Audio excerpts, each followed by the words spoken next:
You're listening to CFRN, the Christian Financial Radio Network. Good afternoon, traders, and welcome back to the CFRN E-Mini Futures Cast.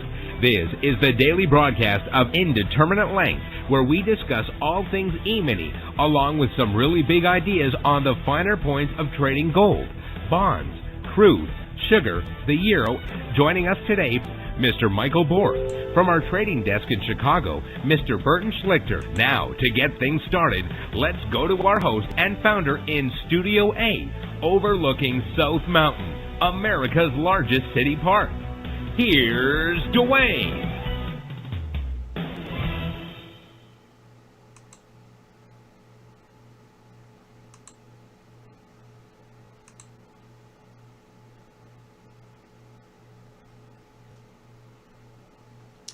Good afternoon, welcome back.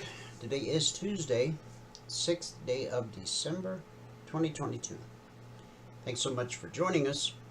Whoever you are, wherever you are, we're just glad to have you right here, right now. We do 2 live broadcasts every trading day. The first live broadcast is from 9:30 a.m. to 11:30 a.m. Eastern. That is our live training room. And that's reserved for members only and those who are taking their 1-week free trial. If you've not yet taken your 1-week free trial, in a few minutes Michael will come on. He'll show you exactly how to do it. No credit card required. So at the end of the live training room, 11:30 a.m. Eastern, we take a 30-minute break and we come back at 12 noon Eastern for the afternoon broadcast. That would be the broadcast you're viewing, listening to right now. The afternoon broadcast is distinctly different from the morning broadcast. In the live training room, of course, we're putting on, taking off trades live in real time, explaining every trade we take, every move we make, and the rule behind it, plus answering your questions as you trade along in sim until you learn the strategy. Now there's 2 different ways to join the afternoon broadcast. One a little better than the other. I'll give you the better way first because that gives you access to the question box so that you can ask questions and participate in the discussion. You only have to do this once.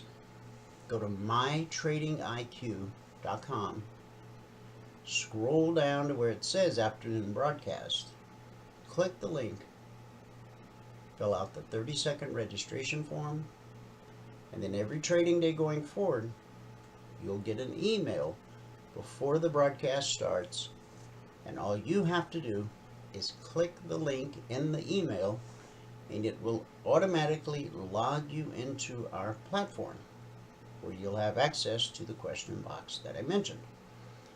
Now, of course, there'll be days you're out of the office, away from your desktop, but you still want to join the afternoon broadcast live. All you need anywhere on planet Earth is an internet-connected device.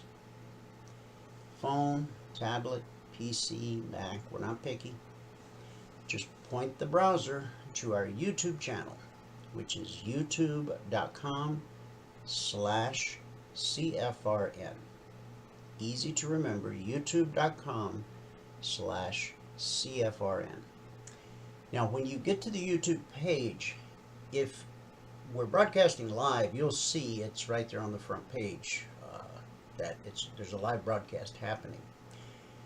But if you want to check out the broadcast you missed, or if you're new and you want to see what we were talking about 6 weeks ago, 6 months ago, a year ago, 2 years ago, there's some little tabs across the top. And if you scroll right on those tabs, you'll see one that says Live. Click on that tab and it will bring up every live broadcast. Not only do we broadcast live every day on our YouTube channel, but we also archive each and every daily broadcast. Currently, there are over 2,100 daily live shows archived for your educational and viewing pleasure. So with that said, we'll open with a word of prayer, as we do. Now we're winding up this topic that we've been talking about since all of last week and today and tomorrow. Winning the war in your mind. Your mind is the enemy's battleground. Now this applies to people, this applies to everyone, but it especially applies to traders. Because learning how to put on and take off a trade, well, that's not that difficult. But it's all the noise that's going on between your ears while that trade's in process and you're managing the trade. That's the war a trader needs to win. So today's scripture is Hebrews 12 verses 1 and 2, and I'll be reading from the Message translation. Do you see what this means? All these pioneers who blazed the way, all these veterans cheering us on. It means we better get on with it. Strip down, start running, and never quit. No extra spiritual fat, no parasitic sins. Keep your eyes on Jesus, who both began and finished the race we're in. Study how he did it, because he never lost sight of where he was headed. That exhilarating finish in and with God. He could put up with anything along the way. Cross, shame, whatever. And now he's there in the place of honor, right alongside God. When you find yourselves flagging in your faith, go over that story again, item by item. That long litany of hostility he plowed through. That will shoot adrenaline into your souls.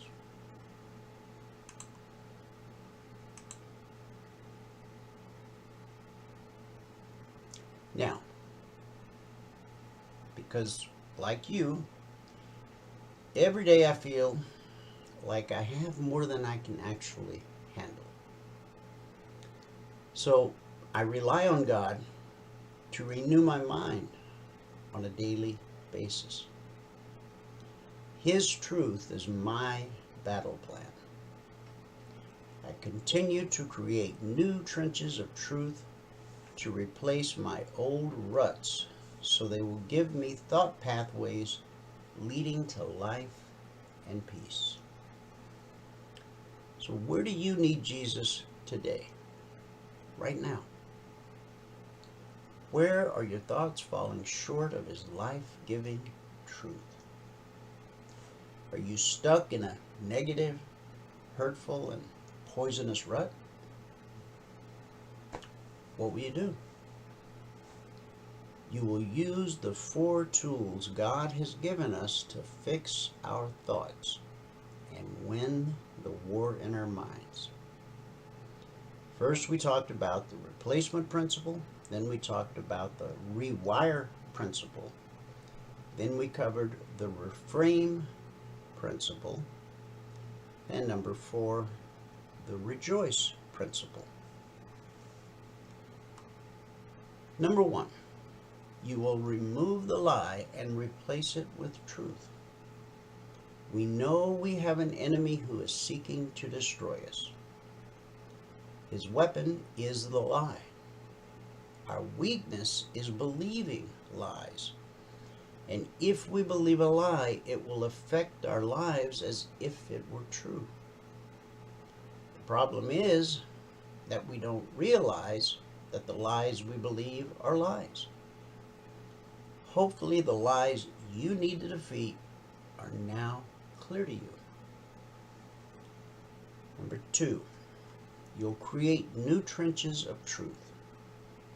Our brains have neural pathways mental ruts we created through repeatedly thinking the same thoughts, which trigger our automatic response to external stimuli. To stop a behavior, we need to remove the lie behind it and replace the neural pathway. We dig truth trenches. How? You renew your mind with God's truth. Number 3, you will reframe. We cannot control what happens to us, but we can control how we react to it. We all have cognitive biases that cause us to see things in ways that do not reflect reality. But we have the power to do cognitive reframing, changing how we view the past and the future. Number 4, you will change your perspective through prayer and praise. It's easy to feel overwhelmed by everything that is happening. But when we've had enough, God is enough. Not only is God enough, God is near. We stay mindful of His presence. When we do, it leads us to pray. Praying changes our brain, as does praising God. We praise Him for the who of who He is, even if the what is not what we want. As we praise God, He shows up and gives us peace of mind. Decide today that you will not think like the rest of the world. You will let God renew your mind. Instead of becoming fixated on what you see, fix your thoughts on Jesus. He made you. He will sustain you. He can carry you, strengthen you, and empower you to do what He's called you to do. Friend, you're more than a conqueror through Christ. God is more than enough, and nothing can separate you from God's love. Let God change your thinking, and He will change your life. Pray with me. Heavenly Father, God of miracles, in my own spirit, I know that I need more of You in my life. Please help me understand who You are and to experience Your transforming power. My thoughts tend towards those that sometimes center on ungodly things. I want to fix my mind on You and Your love, knowing that this will surely bring the peace I seek. I pray, God, that You would lead and guide me so that I may know You deeper. In Jesus' name we believe and pray. And everybody said, Amen. Amen. Let me give you the numbers from around the world real quick here. We'll start in the U.S. with the cash markets, or the indices as they're called. Currently the Dow's down 341 points. That's 1%.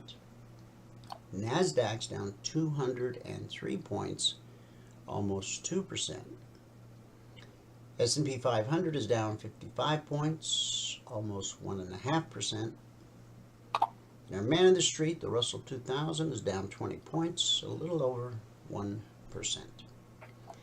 And it's really been an eventful day, and you'll see that as we go to the charts a little later, as I go to the big picture, the daily. Some really important things are happening right now, which will determine, most likely, how we finish out this year. In the commodity basket, crude oil down $2.17, trading $74.77 last. That's a drop of almost 3%. Gold up $2.10, trading 17.8340 last. And silver down a nickel, trading 22.36 last. In the Asian markets at the close, the Nikkei posted a gain of 65 points. The Shanghai basically remained unchanged, and the Hang Seng fell 77 points. And in the European markets at the close, FTSE down 46, the DAX down 104, the CAC down 9. So that gave us a mixed day in Asia. It was a red day for the UK, and so far it is a big red Radio Tuesday here in the US of A. So with that, we'll go to Michael and get a recap of what happened this morning in the live training room. Now that's the first 2 hours of the Wall Street Open. But remember, CFRN runs 24/7, okay? And I'll get into that in more detail later in the broadcast. So it's important that you're in the live training room each day for those 2 hours, because that's where you learn our methodology, our strategy, how to read the indicators, etc. But there's a whole lot going on the other 22 hours of the day, from Sunday night at 6 p.m. Eastern till Friday afternoon at 5 p.m. Eastern. So we'll talk more about that when I come back. Michael, I can see your screens, so take it away. All right, here we go. All right, guys. Good afternoon. Today is Tuesday, the 6th day of December, 2022. Now, if you've not taken a free trial with us, go here to mytradingiq.com. On this page, all that we ask for right here, you just click on this and it's going to bring you to, well, it'll bring you to this, right? Just fill out this little form. When you do, you'll be sent all the information you need to get into the room in the morning. Now, when you take the free trial, you should go here and download the trading platform. That should be one of the first things that you do.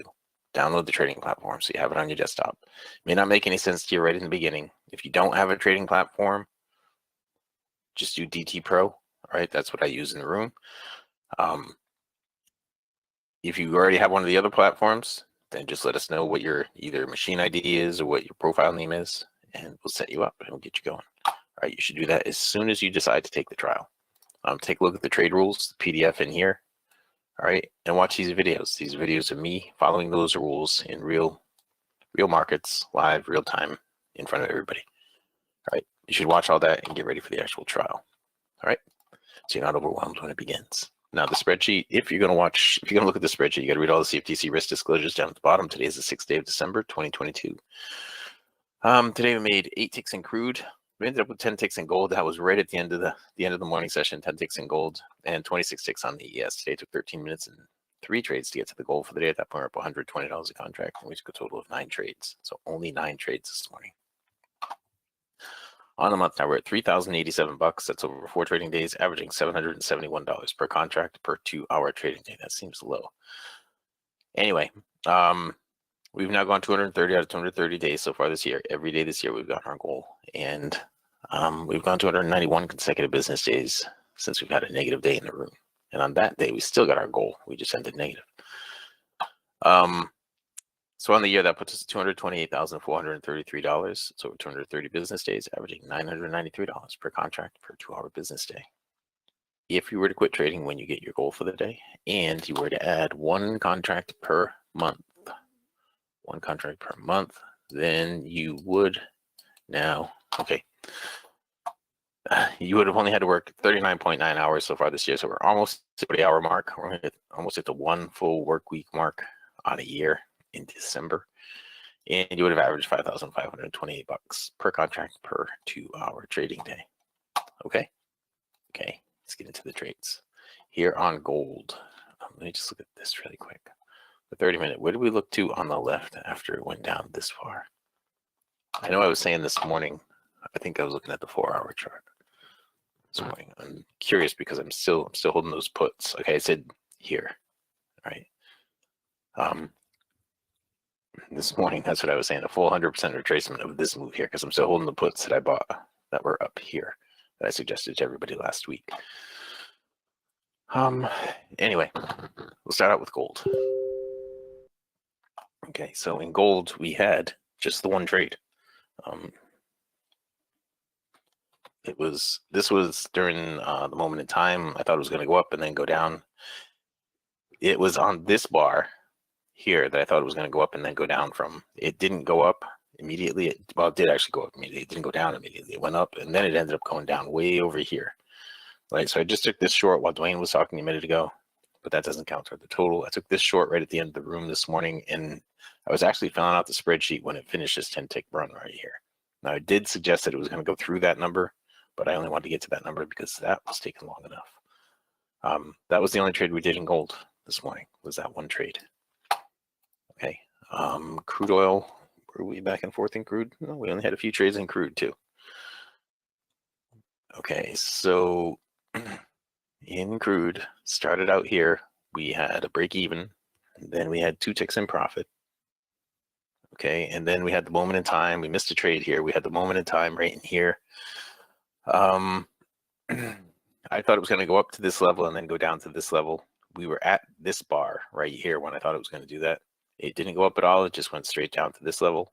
Then it pulled back and did give a couple of trades in here on the pullback, after the pullback. Gave a couple of trades. The problem I was having with this was the cycle was just kind of hovering near the middle. So I was having trouble with that over here when it started giving us trade setups up here in the price. It wasn't down at the bottom. And so I took another trade. We got 6 ticks profit on that one. That put us at +8. And that was where we ended it. But you could see it was still hovering here, like toward the middle. It wasn't making a definitive move. It should have made just a big move down and dragged it all the way down to the bottom, like it did right here at 11:30 during the break. Dragged it all the way back to the top, nice and easy, all the way up to the top. Topped out right there, gave a trade set up in here. Did not exceed this swing high right here. All right, now what I was saying in here is it might give us a nice long trade, which would be good. Then it turned around, and during the break, it gave a beautiful red off a red right here. You even had separation. Context was back in place with that for the shorts. Okay, have another short right in here. Then this one that I just took while Dwayne was talking, I took this here as well. I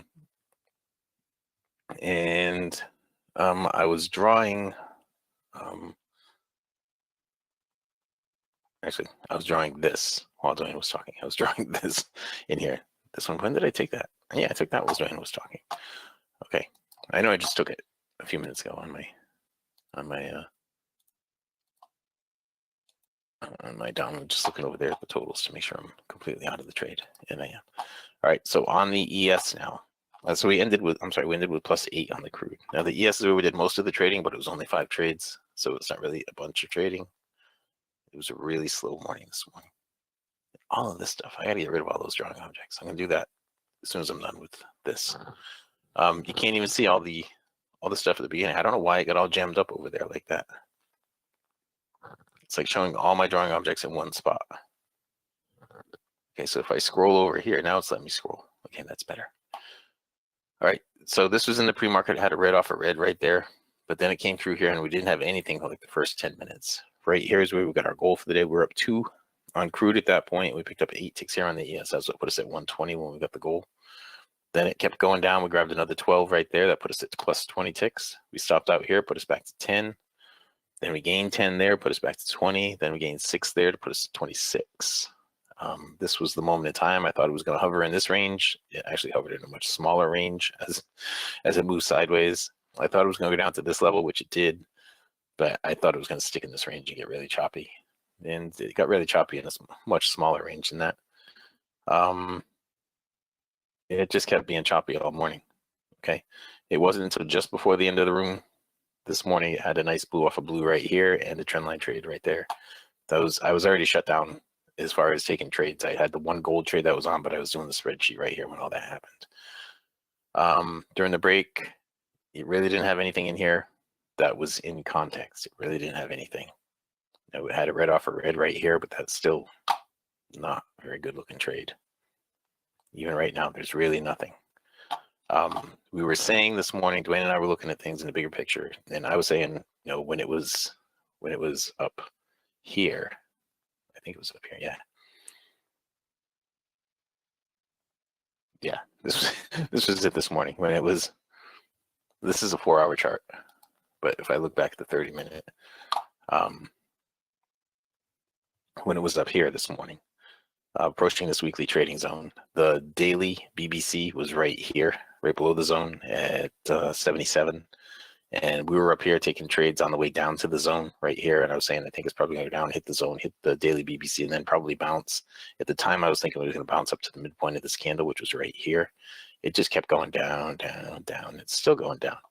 And then here's when I took a look at the 4-hour candle and the 4-hour chart, see how far down it should go. And that is when I said it should probably go all the way down to the bottom of here. A full retracement of what it did last week. Okay, of this, and this was Wednesday last week, I think it did this. All the way down to here. All the way down to here is where it should go, and it's on its way. The puts, I just looked at the puts that I bought last week. When after it made this run up, I suggested buying calls here. It's in the option channel. It ran up to there. I suggested buying puts up here that expire. The calls that I suggested here were January 6th calls, because I think that I thought they were going to have some leg in them immediately, and then I think all the way to the end of the year. I think we're probably going to get up to 4,400 by the end of the year.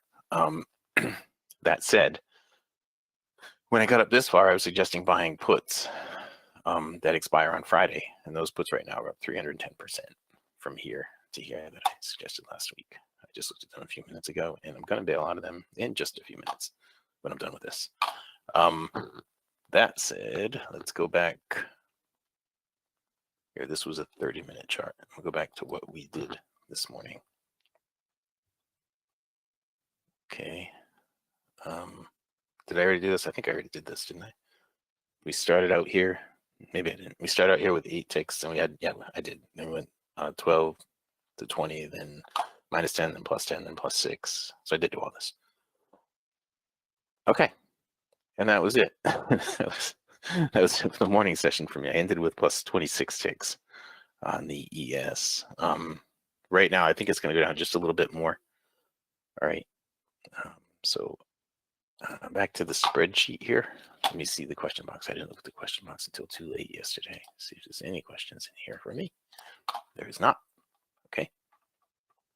There are not. If you're going to read the spreadsheet, you got to read all the CFTC risk disclosures down at the bottom. Today is the 6th day of December, 2022.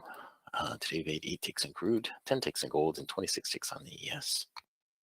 That put us at 5:05 in the morning session. Today it took 13 minutes and 3 trades to get to the goal for the day. At that point, we're up $120 a contract, and we took a total of 9 trades this morning.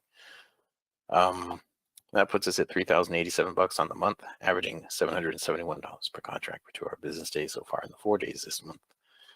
And on the year now, we've gotten our goal every day, 230 business days.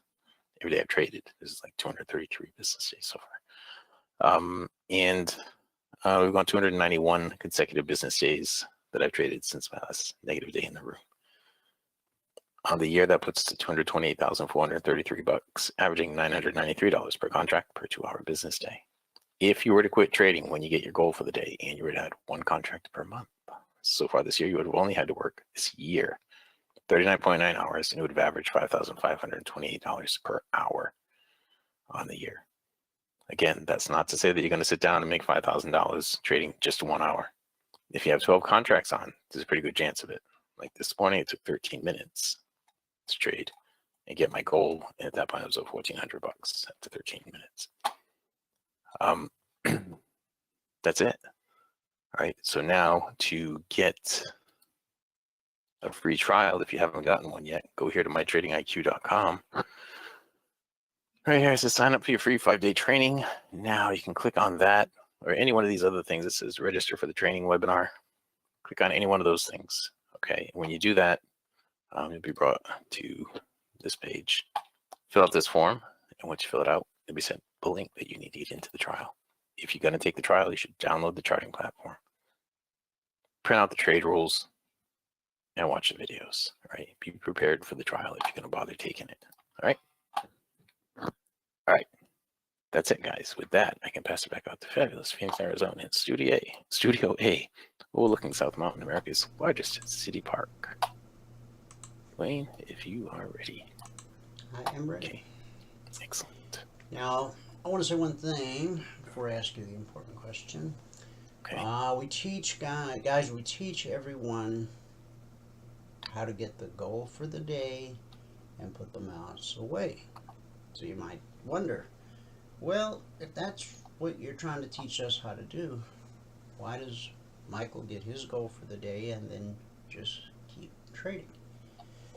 Because we've committed to 2 hours of live training in live markets every trading day. So were it not for you guys, he would do exactly that. He would get his goal for the day, put his mouse away, and go do life, whatever it is God created him for, whatever purpose God created him for. So that's why we continue trading in the room even after we've reached the goal for the day. So I just want to make sure you understand that. And the free trial that he just showed you how to take, where there's no credit card required, it's not some cheesy light version of what we do. We actually treat you like a lifetime member for 5 consecutive trading days. So it doesn't matter what day of the week you start on, you get 5 consecutive days in the training room, and you have access to all of the other resources that our traders have, the weekly zones, the logic alerts, the concierge alerts, everything. We treat you just like you're a paid lifetime member for 5 consecutive days with no credit card, because we want you to be able to make a well-informed and intelligent decision that what we do is right for you. Because I know that many of you have struggled. You spent lots of time and lots of treasure trying to find your place in the markets. And somehow these things that look so good during the webinars or even at the seminars, when you get it on your own desktop, man, it just doesn't seem the same. So that's why what Michael said about being sure to, download the trading rules, watch the videos on the mytradingiq.com website, is so that you'll be well prepared when you enter the live training room for the first time. You'll understand a lot of the, acronyms and buzzwords that we use. Every group has that. But you're actively participating in the live training room. Okay, you're not just watching a YouTube video. Michael or Valerie is putting on taking off trades live in real time, explaining every trade they take, every move they make, and the rule behind it, while you ask questions as you trade along in your simulator. Okay? Much different from any other free trial you've ever taken. But then at the end of 5 days, you will. This is why you want to do it day 1 or even before day 1. Okay? Let's say you sign up over the weekend. Go ahead and get that platform downloaded. You can reach out to us via our Telegram channels over the weekend if you need help getting things set up. So when Monday morning rolls around and the room opens, boom, you're ready to hit the ground running. So the important question, recap of the recap. Today it took, today it took 13 minutes and 3 trades to get to $120 per contract. 13 minutes and 3 trades to get to 120. Now, for someone who has been with us a while and has earned the right to trade 10 contracts, that would be $1,300. Okay? But there's no overnight get rich quick here. You have to do the work. We've done everything we can to make it as simple as possible. Okay? But if you're looking for overnight riches, you should just, buy a lottery ticket or something, or donate your money to charity. Because, you know what happens because you've been through it with these other places and the gurus and the whatnots. And so you get to find out that what we offer is the real deal before you spend a dime. And that's pretty unique. So good job this morning, Michael. Thank you. And that recording, I will put that in the boardroom channel after the broadcast. Okay. All right. Okay, guys, we'll start where we always start, with Logic 247. This is our 24/7, around the clock Emini alert service, but it also includes crude, gold, silver, the euro, and bonds. Now this recap, because Valerie's out of the office on business today, this recap is valid through 6:45 a.m. Eastern this morning. Since that time, we had additional alerts trigger. So we had 7 that had never triggered. And I put out quite a few alerts this morning. So when she returns to the office later this afternoon, she will go through and recap everything that happened while she was away. And she will post in the discussion group, both the members only discussion group and the trial discussion group, where we stand on the week at whatever time she posts this afternoon. Okay, so since the market's open Sunday night at 6 p.m. Eastern, that's when the Logic 247 channel opens. Now the Logic alerts are based on current price action, and each alert is an entry price, has an initial target designed to help you get your goal for the day. And quite often there'll be a second, a third, a fourth, maybe even a fifth target. And if it's a long alert, the final trade to target will always be the weekly zone above. And if it's a short alert, the final trade to target will always be the weekly zone below. We're in week 227, and this morning I published alert number 12,700 and something. So over 227 weeks, we have published over 12,700 individual handcrafted alerts.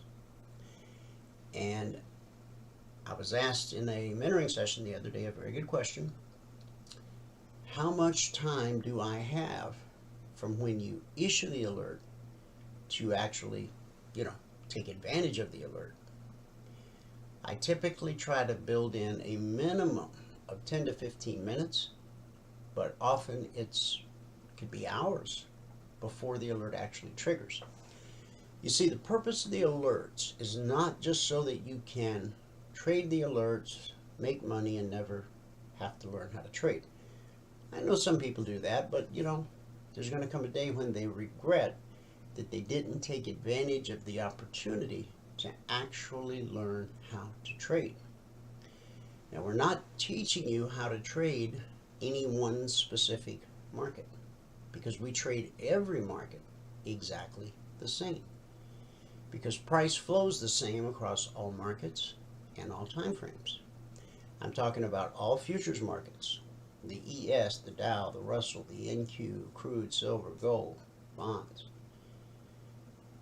but also stocks, Apple, Google, Walmart, Amazon, cryptos, Bitcoin, Ethereum, Forex, British pound, all markets, all time frames. Everything we teach and the tools that we provide are fluid across all markets and all time frames. And if you know anything in the world about trading, you've got to be asking, how's that even possible? I'll tell you what nobody else, I'll tell you what the rest of them don't want you to know. Price flows the same across all markets and all time frames. From support to resistance, back to support, back to resistance, over and over, again and again, a never-ending cycle, whether you're on a 1-minute chart or a monthly chart, whether you're on the S&P futures or Bitcoin or the British pound or Apple. Okay? Now, since the market's open Sunday night at 6 p.m. Eastern, that's when we go to work. We don't wait for Monday morning. We go to work Sunday night when the Globex market's open. Up until 6:45 a.m. this morning, we've issued 31 alerts this week. There's been quite a few more. I probably put out at least 10 today since Valerie posted this. But again, she'll provide an updated recap later today. As of 6:45 a.m., 7 had never triggered. We were still waiting on the outcome of 4.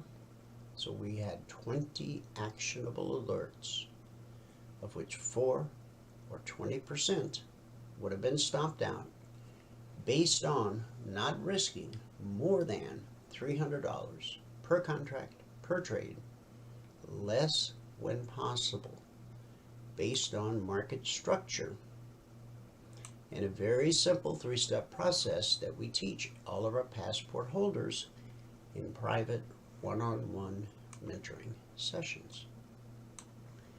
So, over the last 227 weeks, we've averaged 20% of the alerts being stopped out. Last week was an exceptionally kind week. I think we only ended up with like 4% that got stopped out. So the average over 227 weeks has been 20% or less on any given week. And once the week is finished, then everything goes into the public domain. So you never have to take our word for it. I mean, it's all right there. We are as transparent as is humanly possible. Michael and Valerie putting on taking off trades live in real time while you watch, and the alerts always being published well ahead of them actually triggering, so that you have time to study the alert, study the chart, and begin to understand over time why the entry is where it is, why the initial target's where it is, why the other targets are where they are. There's a very good reason, because there's an obstacle there. And of course, the final trade to target. On longs, it's the zone overhead, and on shorts, the zone below. We've published the weekly trading zones since December 14th, 2009. And you'll get to see those in a few minutes when we actually go to the charts. Now, the logic alerts are based on current price action. But we also have our original alert service, the concierge trade alerts. They're different in a couple different ways. The logic alerts come out around the clock. Could be 2 a.m., could be 2 p.m. Futures trade around the clock, and we have traders around the world. So our day session is their night session, and vice versa. So we got to take care of everybody. Normally the alerts will come out shortly after the Globex open, usually about 6:30 Eastern. Last night,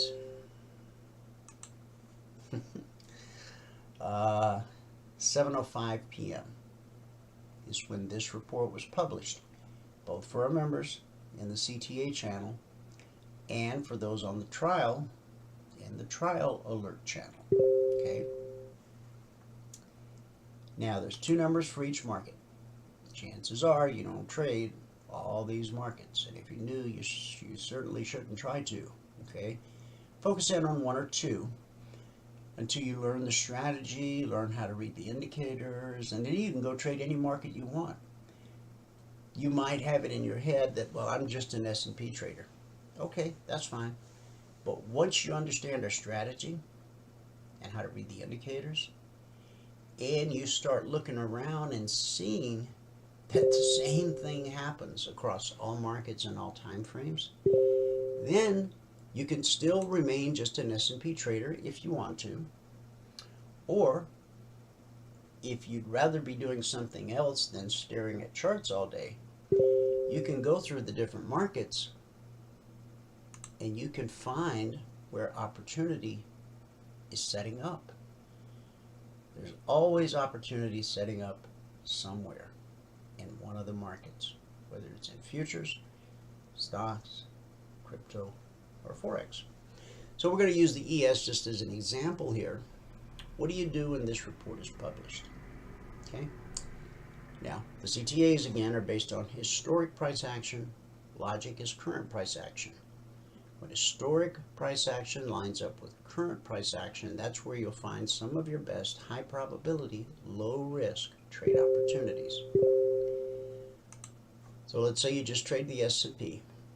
What you would do is you would make note of where price is at this time, 7:05 p.m. Eastern. It's always going to be somewhere between, roughly kind of in the middle between this number and this number. So you want to make note of where price was at this time. And then you want to draw a line in the sand at 40.26 and draw a line in the sand at 4,000. Okay? And do that on your 30-minute chart. Okay? This helps you to visually see which way price is trending, because those 12,700 logic alerts in the alert channel are all trend trades. Now, there's nothing wrong with counter trend trading. However, I recommend that in the beginning you learn how to trade with the larger trend. In other words, you want to have that wind at your back, because it's better. It's better because when you've got the wind at your back, and we've all taken trades, whether we realized it or not, that was in the direction of some larger trend, and the moment we triggered in, bang, we hit our target. We're like, whoa, why can't they all be like that? Well, sometimes counter trends just don't have the same high probability, low risk nature of a trend trade.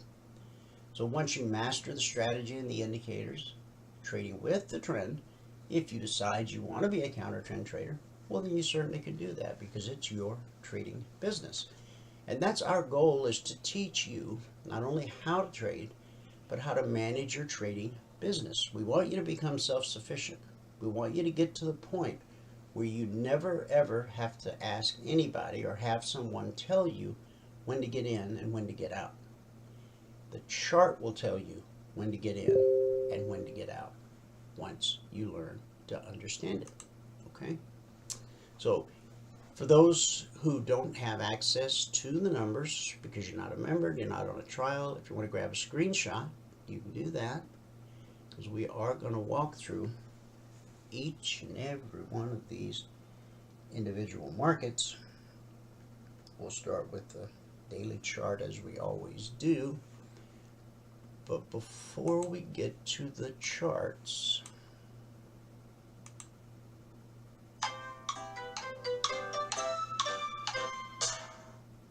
I have 10 things you need to know today. December 6, 2022.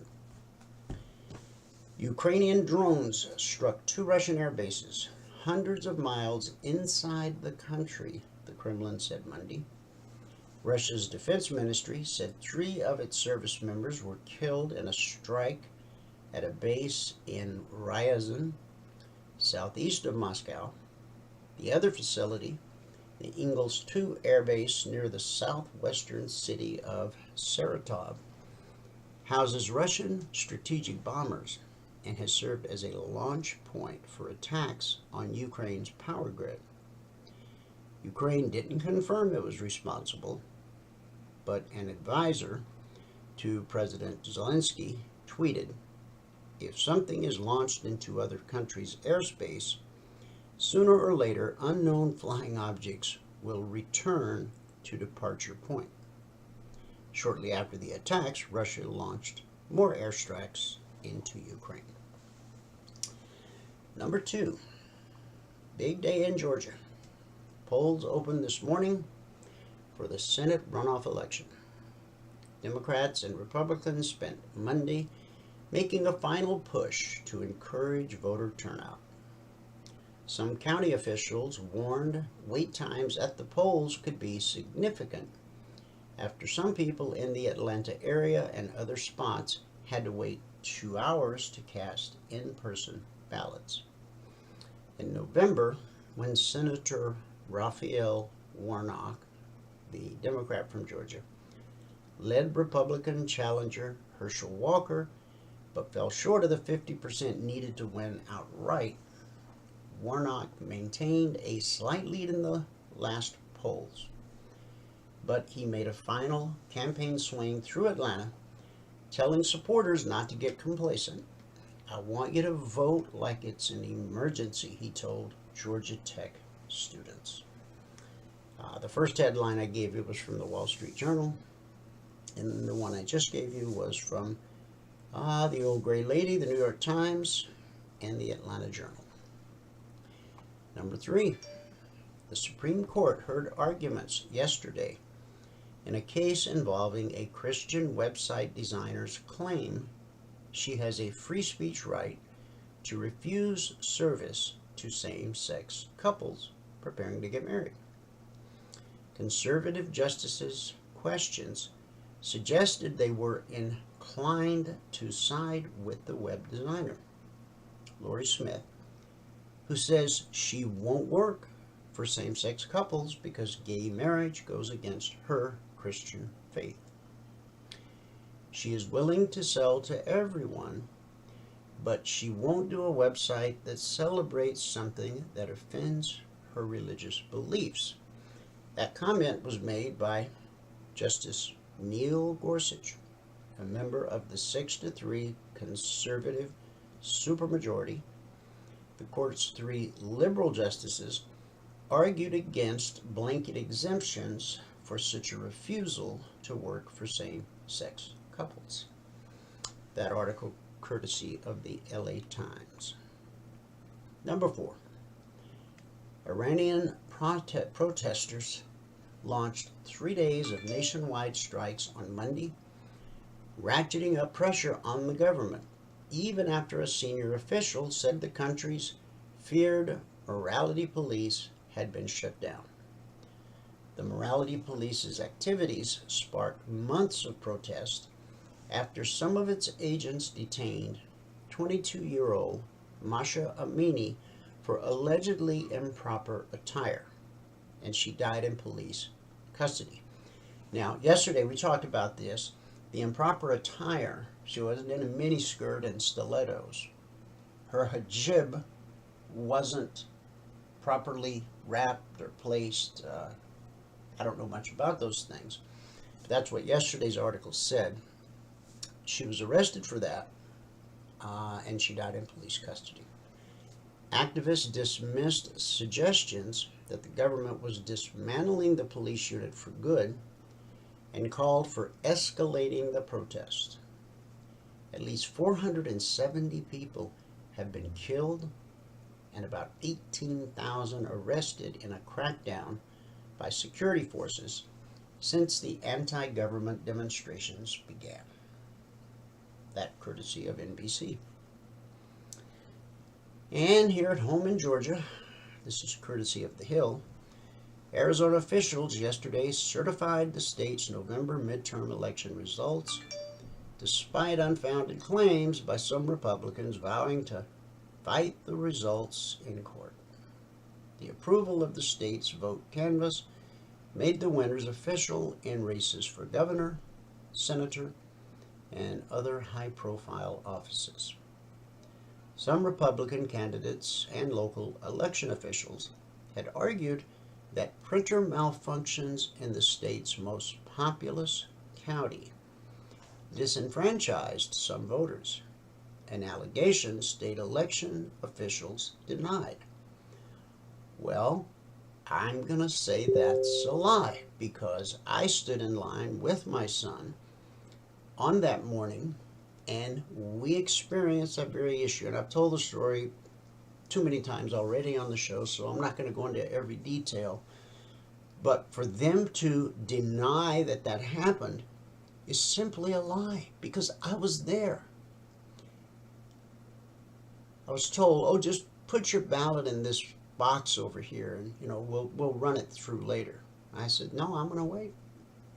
Here I am getting into the details again. She said, well, we don't know how long it'll take for the technicians to arrive. It could be hours. I said, that's okay. I'll wait. She said, well, you know what? Let's just give it a try. She shoved it into the machine, and the machine said it accepted the results. So anyway,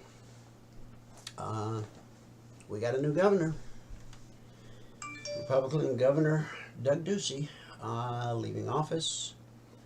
And Arizona Secretary of State Katie Hobbs, Democrat, is now the state's governor-elect. And State Attorney General Mark Brnovich, Republican, and Arizona Supreme Court Justice Robert Brudenell. So, hey, it's the world we live in.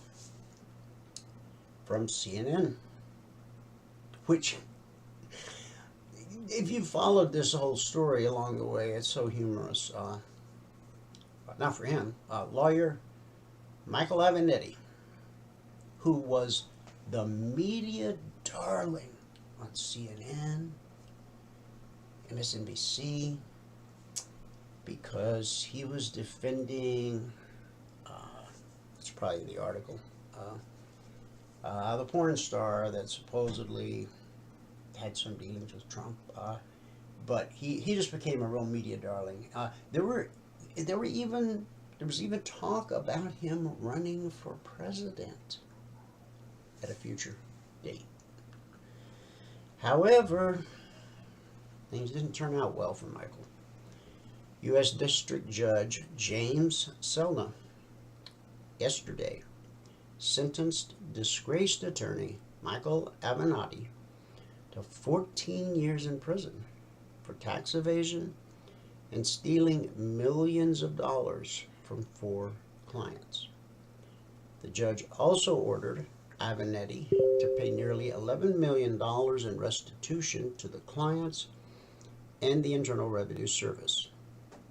Avenatti pleaded guilty earlier this year to wire fraud and trying to obstruct IRS efforts to collect $5 million in unpaid payroll taxes for a business he co-owned, Tully's Coffee. Now, I don't know how many of you have ever owned your own business, okay? But when you cut your employee their paycheck, you take money out of their gross earnings, taxes, which have to be sent quarterly to the IRS. Okay, that's not your money, and it is the one thing that the IRS gets the most upset about. Is when people take money from their employees and then do not forward it along to the government in a timely manner as they are required to do. Michael Avenatti was a corrupt lawyer who claimed he was fighting for the little guy. In fact, he only cared about his own selfish interests. That statement comes from U.S. Attorney Martin Estrada in a statement he made after the sentencing. Dean Stewart, an attorney for Avenatti, told CNN the sentence was overly harsh. Number 7. Rental car giant Hertz Global Holdings announced Monday it has agreed to pay $168 million to settle claims that it falsely reported its customers for theft after they legally rented a car. In a statement, Hertz said it would settle 364 claims, resolving more than 95% of the disputes. CBS News first reported in February that the rental car company was facing hundreds of lawsuits from customers who claimed to have been falsely arrested for auto theft after Hertz reported they stole their rental car. Some customers said they were arrested and prosecuted for stealing cars because Hertz was unable to find its own vehicles after the renters returned them. Others blamed the mistaken theft reports on confusion about payments, rental extensions, or returns. I would think that every one of those Hertz cars had geo-trackers on them, so the fact that they couldn't even find their own cars is just kind of mind-blowing. And that article courtesy of the Fort Myers News Press. Number 8, the Department of Homeland Security announced yesterday that it was delaying a requirement for U.S. air travelers to obtain a real ID, driver's license, or identification card, pushing the deadline back 2 years to begin May 7th, 2025. Before the announcement, the rule was set to take effect in May of 2023. Postponing enforcement will give state motor vehicle departments more time to distribute the identification cards before travelers will have to present them to board domestic flights. The law requiring the cards was passed after the September 11, 2001 terrorist attacks and was initially set to take effect in 2008.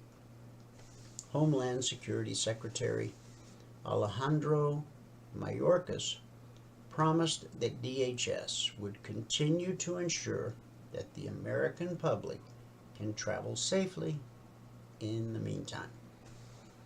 Courtesy of the Washington Post. Number 9, a U.S. Secret Service investigation concluded that hackers linked to the Chinese government stole at least $20 million in COVID-19 relief benefits from the United States. NBC News reported yesterday. This marks the first case of pandemic fraud that has been tied to state-sponsored foreign cyber criminals, according to NBC. The Secret Service said a Chengdu-based hacking group called APT41 was behind the theft. It allegedly stole numerous funds from small business administration loans and unemployment insurance funds.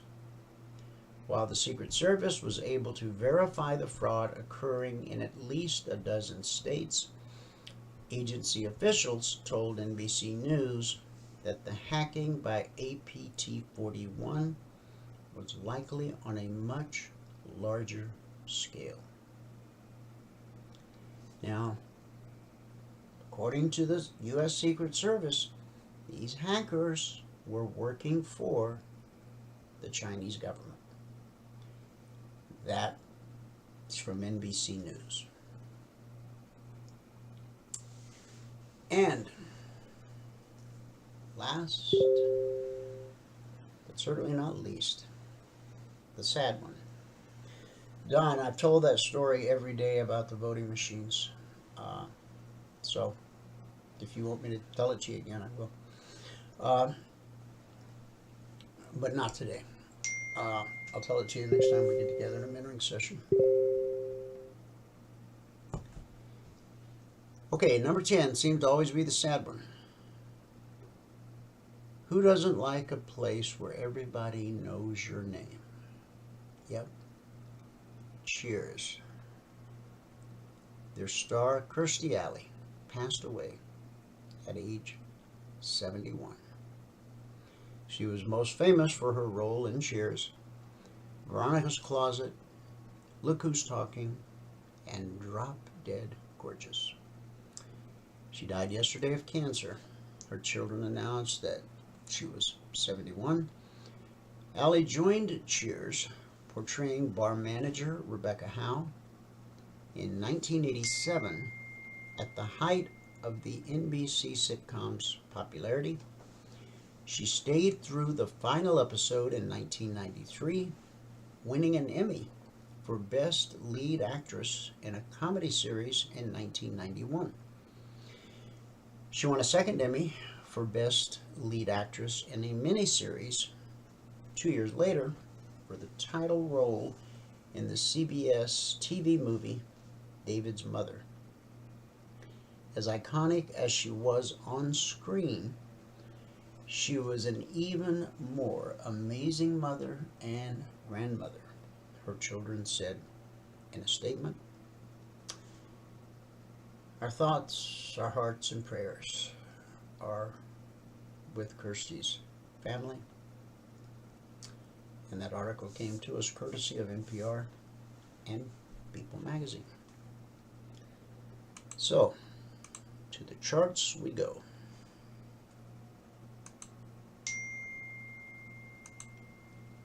Blowing up my phone.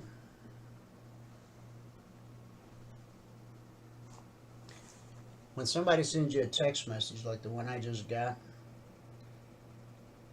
and all it has is a link, https://chat.openai.com/chat. Never, ever, ever click those links. Now, you may be legitimately expecting a package from the UPS or FedEx. If you get one of these messages, don't click the link in the text message. You will infect your phone, even if it's an iPhone. Go to a computer and manually type in the website address, USPS.com, whatever it is, and then manually type in the tracking number, okay? And if you know you don't have a package coming, then you know it's a scam anyway, okay? Yesterday I got a voicemail from an 800 number. Never identified the name of the company, but when I listened to the voicemail, it said our records indicate that you have ordered a pair of AirPod Pros. The total balance is $1,497 or some crazy number. I don't even know if those things really cost that much. I know they're expensive, but that's more than the phone. But anyway, the voice said, if you did not make this purchase, press 1 now. Now, had I taken the call live, I would have given them a piece of my mind and they would have hung up on me. But what happens is if you do press 1 and get connected to a quote-unquote live agent, they're going to walk you through a process where piece by piece they get your banking info or your Amazon. They're going to get your user ID and your password, and they have such clever ways of doing it. They might even ask, did you use MasterCard or Visa for the purchase? Oh, I use my Visa. Okay. Read off the 16-digit number on the card for me. And then, of course, they're going to want the 3-digit code and the expiration date. Now, they already got you. But if you fell for that, you might fall for this. That doesn't match our records. Is there any other card you have that you might have possibly used? Well, I have a MasterCard, but I don't use it very much. Okay, well, let's try this one because we sure don't want people to steal your money. So now you give them your MasterCard data. And guess what? That still doesn't match. Is there any other card that you could have possibly used, or that someone could have taken or got a copy of, Well, I have an American Express, but I never use that. Well, just to be safe, we better check that one too. Bang, in one phone call. You just gave them 3 different ways to take your money. You know, if my mom was still alive, or my grandmother, or grandparents, or dad, or anybody, I would tell them, if you don't recognize the phone number on the caller ID, don't even pick up the phone. Let it go to voicemail. If it's legitimate, they'll leave a message.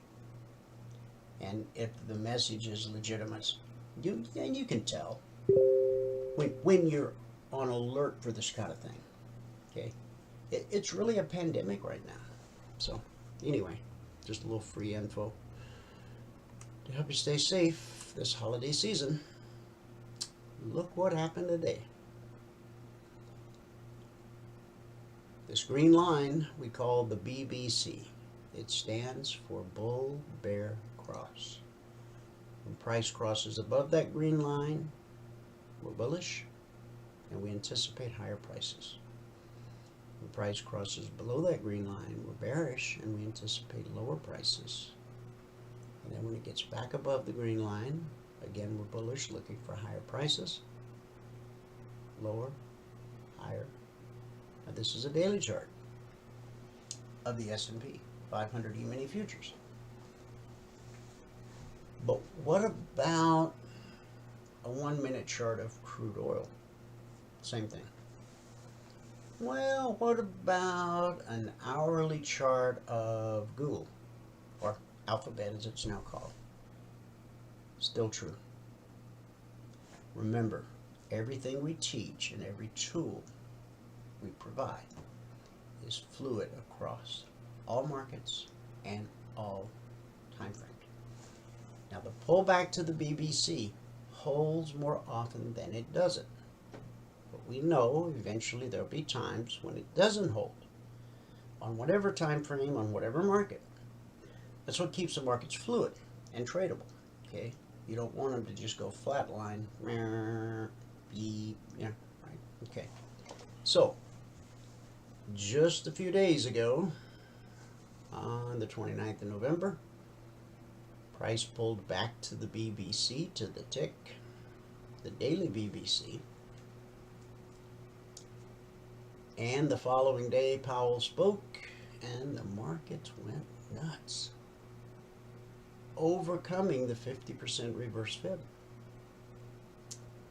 The following day, we put in a high, higher than the day Powell spoke. Actually, it happened that night when the markets reopened at 6 p.m. Eastern, which began the next candle. Okay. See, this happened on November 30th. And so on the evening of November 30th at 6 p.m. Eastern, when the markets reopened, the rally continued and then fell apart. And we traded back below that 50% reverse fib, and then we closed right at the 50% reverse fib. And that was a real tell right there. That is a bearish engulfing candle. It's not a big one, but it's definitely a bearish engulfing candle. Okay? No, I'm sorry, not a bearish engulfing, a dark cloud cover, it's called. And that is, there's over 200 different candlestick patterns and signals, but some of them are so obscure you might see them once or twice in your life. Like there's one called the something crab, and if you download our PDF, and if you become a member, Valerie will give you the link on The Secret Life of Candles. I'll teach you in that PDF about the 10 most important candlestick signals, the ones that you're likely to see, at least a few of them, almost every day. Context is always very important, okay? just these two candles alone would not have that much meaning. But you see, we've been in a rally, leg and a retracement, and a leg and a retracement, a leg and a retracement, and a leg. So in that context, this became very important. So the next day we dropped below blue and climbing and the step line, which were both potential support, and then we closed that day just below the 50% reverse fib. That night we opened and we dropped. We took out the low of December 2nd. This is December 5th. We had a weekend in there. Okay, so this was Friday. This was Monday. And now here we are today, Tuesday. Price has traded through the daily BBC. And that's a big deal. Now the markets haven't closed. Last night, yesterday on the broadcast, on this afternoon broadcast, yesterday, and in the discussion group last night, I laid out where the market would most likely find support if it were to trade through the daily BBC. And the low of November 29th was the first spot, which just so happens to line up perfectly with the 38% reverse fib. Now the 38% reverse fibs, 39.38, and the low of this day was actually 39.41. So it's about 3 points difference. Okay? And so where are we sitting right now? The low of the day is 39.36. So we've actually traded 2 points below the 38% reverse fib. You'll see it a little more clearly as we go to the smaller time frames. Now, why do we start with the daily chart? I'll tell you why. We don't execute off the daily chart. We don't create our alerts off the daily chart. We look at the daily chart because the institutional traders, the hedge funds, the Goldman Sachs of the world, okay, they look at daily, weekly, and monthly charts the way you and I look at 30-minute charts, 5-minute charts, tick charts, and range charts. Institutional money is what moves the market. Okay. Why? Because their accounts are denominated in hundreds of millions and billions of dollars. Whereas us retail traders, our accounts tend to be denominated in thousands and tens of thousands of dollars. So they can handle a much deeper drawdown than you or I can. They can also stay with a profitable position far longer than you and I might be comfortable with. Okay? So we want to look at the daily chart no matter what market you trade, what stock you trade, what crypto, what forex pair. When you sit down to trade, whatever time of day it is, look at the daily chart. Look at what the deep pockets are doing. Because remember, it's their money and their trades that actually move price. And the market's always right. The market has never been wrong once. The history of the markets. The market's it's the final word. The buck stops there. Okay? So, this morning before the market opened, I was putting out short alerts in the Logic 247 channel. And I don't do anything between 9:30 and 10. The first 30 minutes is just a little volatile for me, so I don't put on trades or put out alerts. Now, that's a personal preference. Michael and Valerie both hit the ground running right at 9:30 Eastern when the Wall Street session opens. And as I was sitting there this morning, just watching the action, I saw a number of our traders type into the chat box in the live training room, got my goal for the day, putting my mouse away, and it wasn't even 10 a.m. yet. But I wait. And because it's my trading business, I have that option. I'm able to have that personal preference. And if you're brand new to trading and you're getting stopped out a lot, look at the times a day when you're getting stopped out. Could be the majority of your stop outs are happening in the first 30 to 45 minutes of the Wall Street session when there's often extremely high volatility. Or it could be that you're attempting to trade in areas where the markets are traditionally flat and quiet. Globex opens at 6, but the Asian markets don't open until I think it's 8 p.m. Eastern. So it's a kind of a quiet time. As we approach the London Open at 3 a.m. Eastern, things start to pick up. Okay, more volume comes into the market. Now, the markets are liquid enough. S&P, crude, gold. The markets are liquid enough for you to trade at that time of day. The price rarely goes anywhere. It'll look like it's going to run to the upside, so you go long, and then it drops. Or it looks like it's headed lower, so you go short, and then it pulls back up. Okay? So, if you're having a problem with stop outs and break evens, you should be keeping a journal of every trade you take. Okay? We teach you that from day one. It's all in the 24/20 blueprint. It should not be a problem for you to go to your journal and, spend a little time and look at the times of day where you're getting stopped out the most. How do you fix that? But it's like the guy who goes to the doctor and says, "Hey doc, I broke my arm in 3 places." The doc stroked his chin and said, "Well, I'd stay out of those places." I don't have a laugh track, so I'll just laugh at myself. See my point? If 80% of your stop outs come in the first 30 to 45 minutes of the Wall Street session, or perhaps, the Asia session, then trade at a different time. Okay? Pre-market's usually pretty good.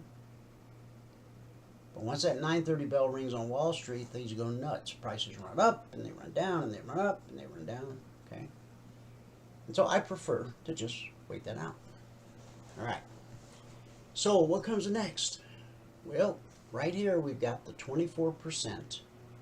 We've actually got the low of this day, which was November 17th, and the low was 39.12 half. Then we have the 24% Fib extension, which is 39.09.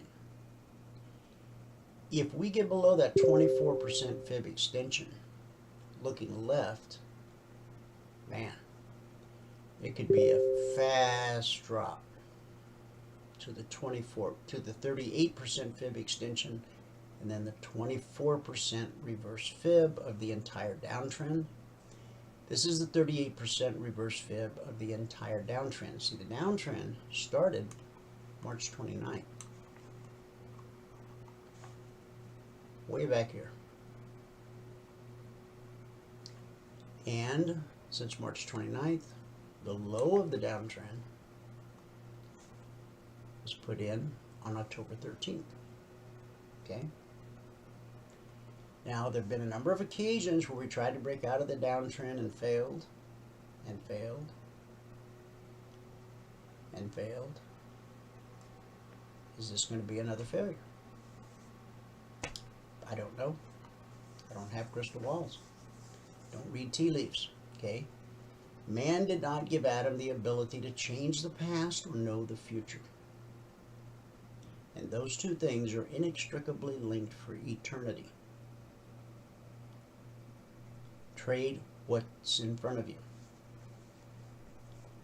Don't trade based on a whisper. Don't trade based on what some talking head on the internet or TV says. Learn to read the chart. Understand what price action is telling you. And then trade what's in front of you in the right direction. Okay? That's all of what becoming a CFRN partner is all about. So that you learn those things, so that you get to a point where you never again need to rely on somebody or something to tell you when to begin, when to get out. Let price tell you. No matter what market you trade, no matter what time frame you use, the clock on the wall is always price. Okay? Now, we're dropping below that 38% reverse fib. Next potential support is this 24% extension. And then we've got an air pocket here. It could take days to fill that. It could happen in an hour. Okay? So I'm not going to profess to tell you something I don't know. Let's be clear. I do not know what's going to happen next in the market. No one does. I don't care what the website says or the email said. Nobody knows what's going to happen next in the market. Period. Now, using our strategy and our indicators, you can know with an extremely high degree of probability what the next high probability move is. Look at our Logic 247 channel. Over 12,700 individual handcrafted alerts, of which on average 20% or less are stopped out on any given week based on that risk profile I explained at the start of the broadcast. 30-minute chart, S&P. This is our roadmap. All alerts, both logic and CTAs, are based on the 30-minute chart. If price is below the BBC, I'm only going to look for short trades on my smaller time frame trigger chart. Michael uses a 7-tick range chart in the live training room, not a 7-tick chart, but a 7-tick range chart. I took a liking to the 8-tick range. Some of our other members use a 5-minute. Okay. Stefan lately I see has been using a 16-tick range. Okay. Whatever works for you. Now, when you learn that 3-step process, the chart's going to tell you where to put your stop loss. Your stop loss should never exceed more than $300 per contract per trade, nor should you ever risk more than what the potential profit is in a trade. How do you know what the potential profit is? Well, if you're going short the market, like this move, then the potential profit is at the weekly zone, because we expect the market to find support at the zone. And it did, it consolidated. See how we hit the zone, we got a little pop, and then we continued falling.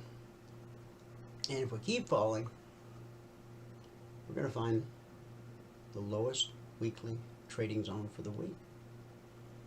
I'd love to see it all happen today, because based on history, and we've published the zone since December 14th of 2009, that means we could have a very nice upside rally the rest of the week.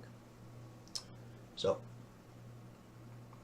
the CTAs are first a target, and then once penetrated, become an entry. Once a CTA triggers, there's a greater probability that it's going to trigger multiple times than not.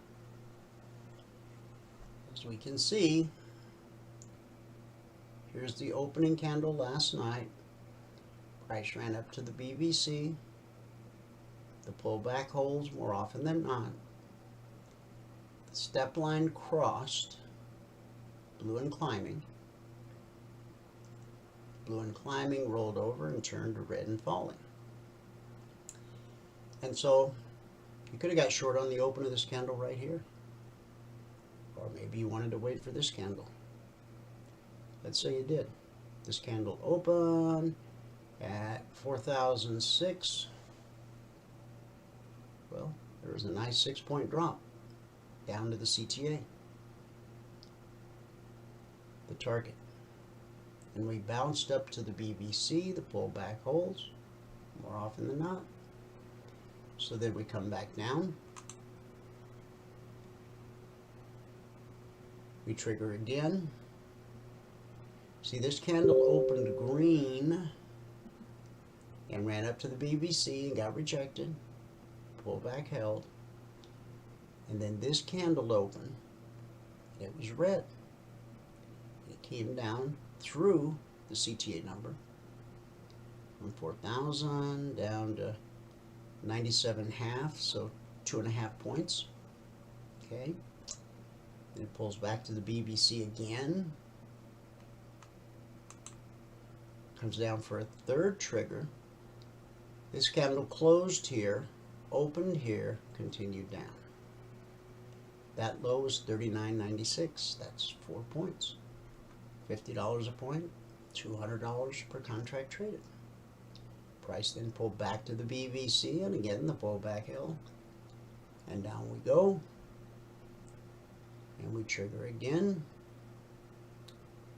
Down to $39.94.75.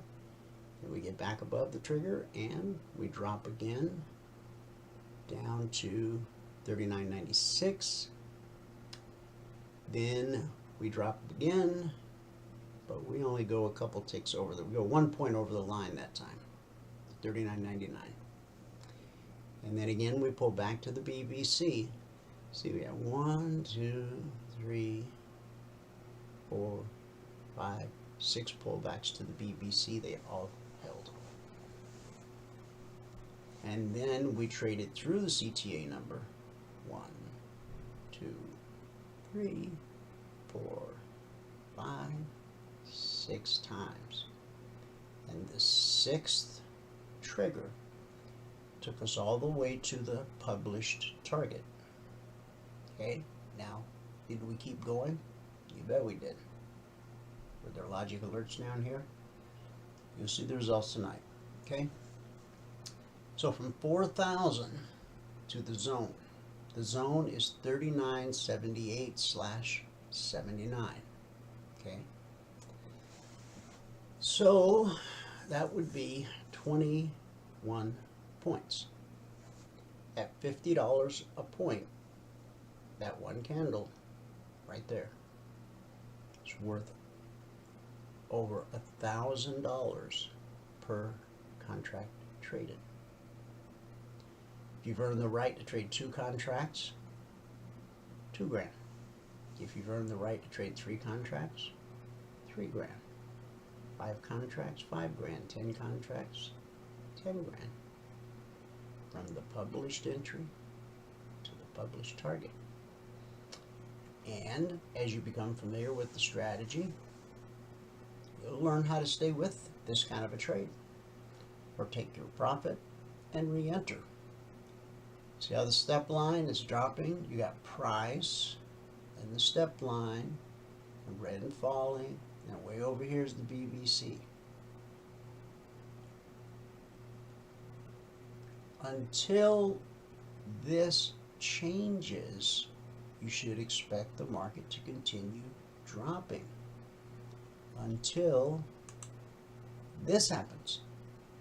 See how the step line right here has crossed from the left side to the right side of the step line? And look what's happening. We're printing a green candle. Now, does that mean we won't go any lower today? No. But remember, we're sitting on top of a powerful support level, the 38% reverse fib, on the daily chart.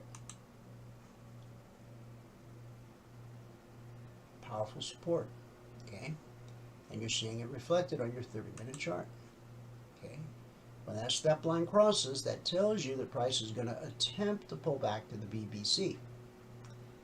Because there has been so much downward pressure today, it would not surprise me to see this little rally here get up to red and falling and the step line, and then fail and continue lower. If it plows through them, then the next obstacle would be this high, this high, this high, then the BBC itself. Anything long here would be considered a counter trend trade. So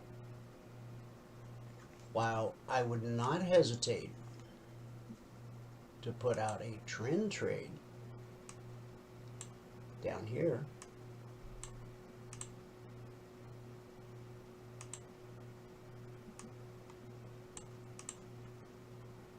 in the logic channel, and that's just a random window. In the logic channel, you will not find a long alert until price gets above the BBC. And by getting above it, I don't mean just spiking it like this. See how we spiked it here and spiked it here? But those candles were touching the BBC the whole time. So, and this question was asked this morning. It was a very good question. What I would need to see is for first price to close above the BBC. Then I want to see another 30-minute candle open and close above the BBC. Okay, now I believe that the trend has reversed and I'm ready to start trading on the long side and issuing alerts on the long side. But I won't issue any long alerts until that happens. Okay. See, we're pulling right up to red and falling. Now we're either going to find resistance right here at the crux of the apostrophe, or it may be that this 38% reverse fib support is so powerful that institutional buyers are willing to step in with fistful of dollars and drive price up. It takes financial commitment for price to rise. In order for price to fall, as it's done today, all that's required is for buyers, institutional buyers, to simply stop buying. I don't mean forever. I just mean they go, whoa, we're fighting a losing battle here. So they just back off.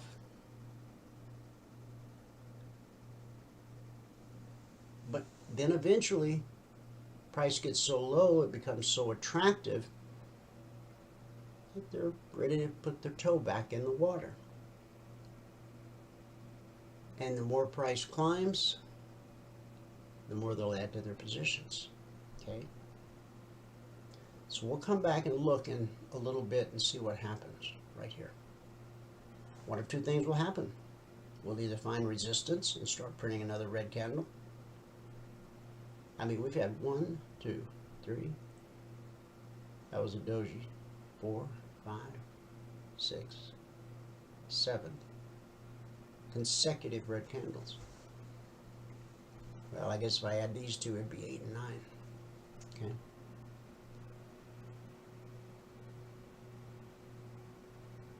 Now, what I just said about this chart, upon which all Logic 247 alerts are measured or created, is true for every market, every time frame, every stock, every crypto pair, every forex pair. Okay, all right. So I did a lot of explaining on this. So we'll try to move through these others a little quicker because all the principles are the same. I treat the Dow just like I treat the S&P. Silver, NQ, gold, crude, euro, Russell, Apple, Google, Amazon, it's all the same. Price flow is the same across all markets and all time frames. Now, there's people who are going to tell you, oh, dude, you can't trade the S&P the same way you trade gold. They got different personalities. I'm not looking for a date. I'm just looking for a high probability, low risk trade setup. So the fact that they have different personalities, it doesn't matter to me. It's not important. I just want to get my goal for the day and go do life. All right, the Dow. Now all the indices are going to look a lot the same. Okay. Here's where price opened, pulled up to the BBC, found resistance. Whenever the market finds resistance, it's going to go look for support. When price drops to a weekly zone, we expect support. Only three things happen at a weekly zone. The most common is consolidation. That's what you see here, you see here. That's about 70% of the time. The second most likely is what you see here, rejection. When the 30-minute candle closed, the only thing left touching the zone was the wick. Price clearly got rejected at the zone. The third and least likely is called a slice. That's when price slices through a zone like it's not even there. This isn't a good example because it's part of this consolidation.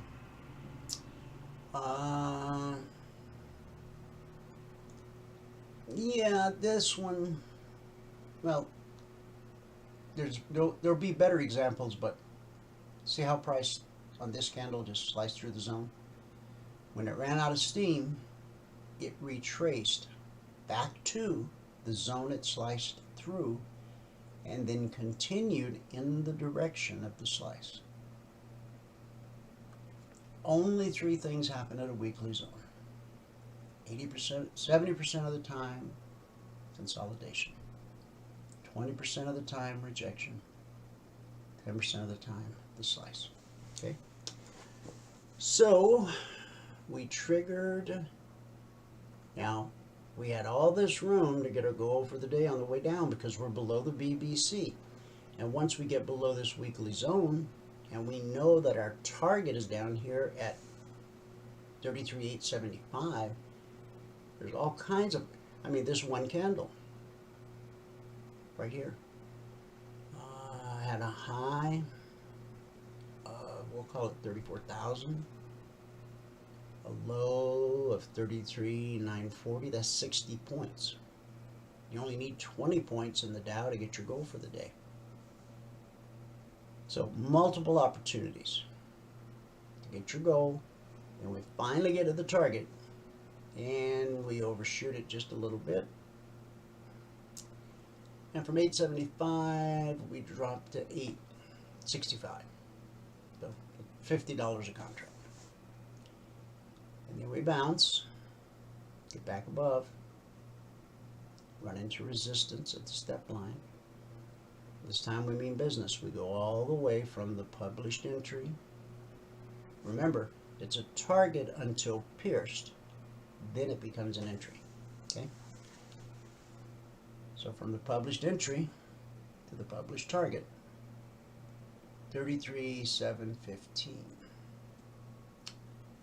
So, here, let me just do the math. Sometimes when I just do it in my head, it's not always correct. 33,875 minus 33,710 times $5 a point, that's 165 points.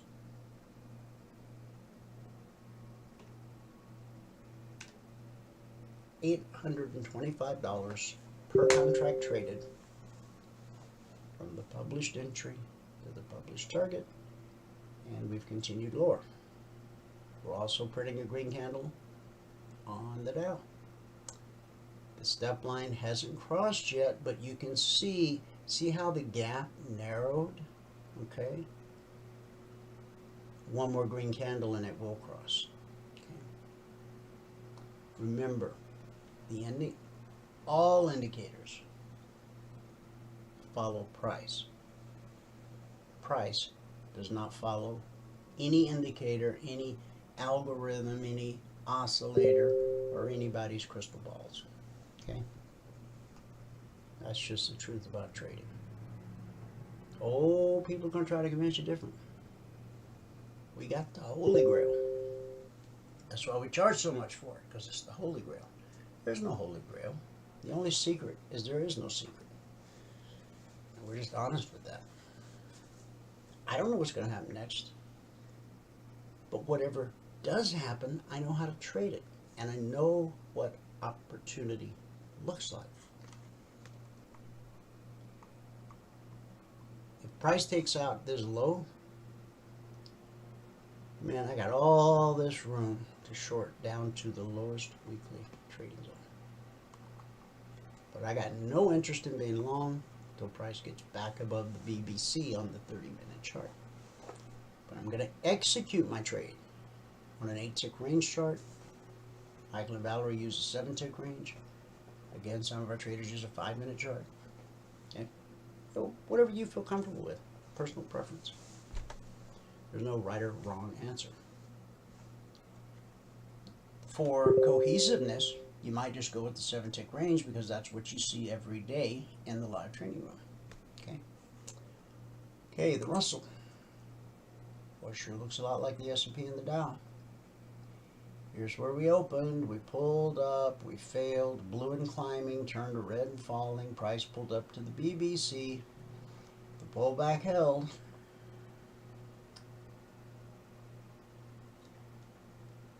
Nice chance to get your goal for the day.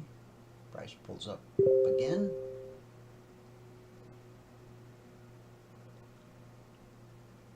Price pulls up again. And then, like on the Dow, we get this one little trigger from 1831 down to 1830, 1 point, $50. And we get back above the trigger. Remember, once an alert triggers, there's a greater probability it's going to trigger again. Some days 5, 6, 7, 10 times. Okay, I think we counted 5 or 6 on the S&P or whichever one I counted on earlier. Oh, there was 9, maybe. Whatever. It is what it is. And this video of this live broadcast will be posted to YouTube a couple hours after the broadcast ends. So from 1831 down to from the published entry to the published target. 31 to 21 is obviously 10 points, but the zone is actually 1821/22. So that's 9 points at $50 a point, $450 per contract traded. And just like the S&P and the Dow, we're printing a green candle, and you see how this gap between the step line and red and falling, you see how it's narrowed? Could cross over. If it crosses over and price can get above red and falling, then we'll most likely see a pullback to the BBC. In Q. Kind of looks the same. Here's the opening candle last night. Run up to the BBC. The pullback holds. The step line crosses. So you got all this room here to get your goal for the day. The open of this candle was 816. And the low was 803. That's $260 per contract traded in that one candle right there.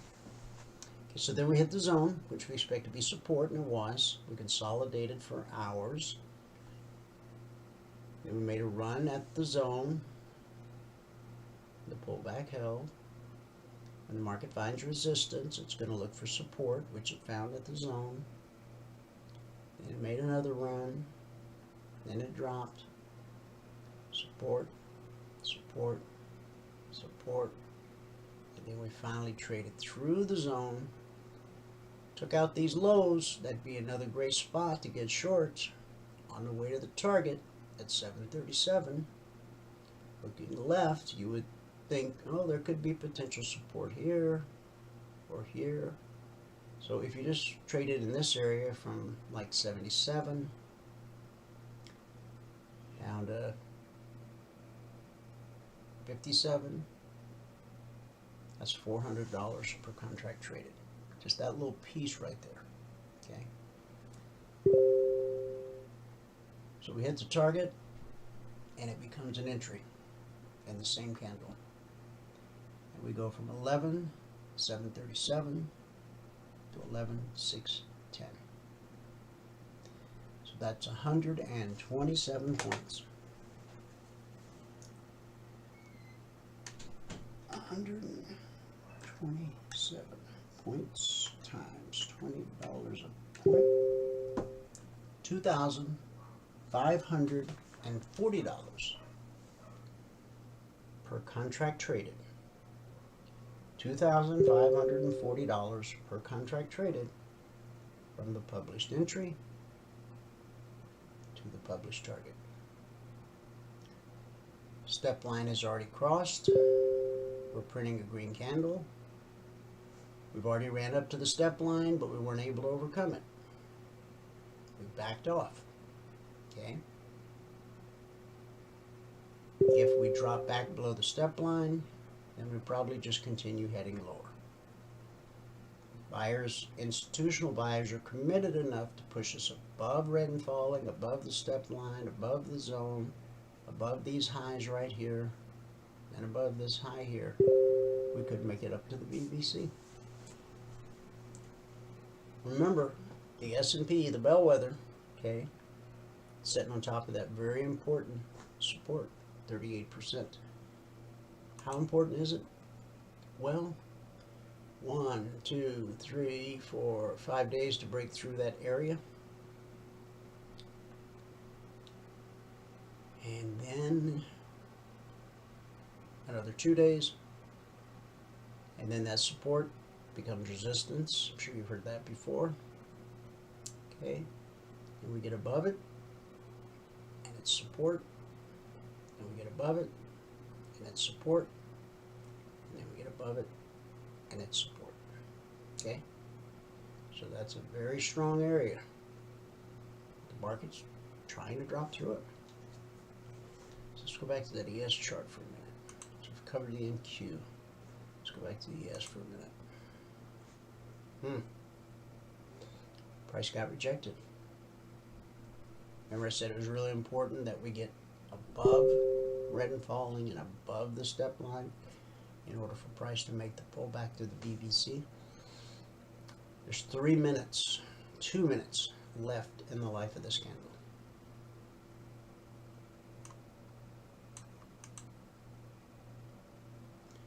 From 39.30 to 39.20, that's 10 points, $50 a point, $500 per contract traded. Will it go there? I don't know. Remember, I don't know what's going to happen next. But if price takes out this low, then I will, on my other monitor, look at my smaller time frame, and if it gives me a short trade setup, I'll take it.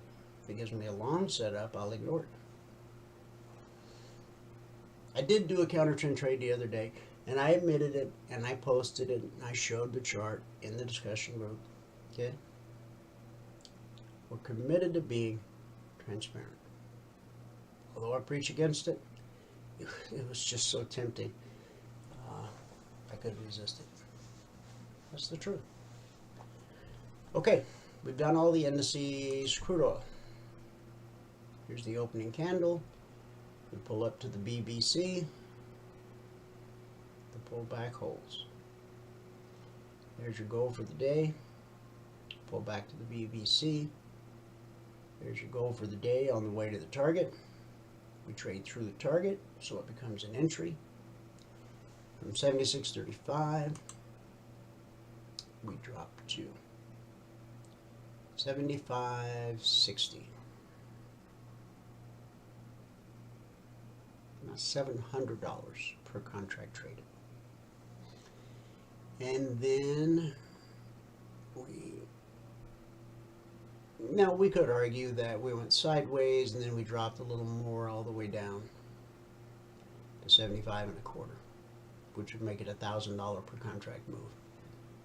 So you can read it either way you want it. Okay. Now, when the step line crossed here, what happened? Price pulled back to the VBC. Put the pull back out. And so down we come through 76.35 again, and from the published entry to the published target. From 76.35 to 75.35, that's $1,000 per contract traded. 74.35, $2,000 per contract traded.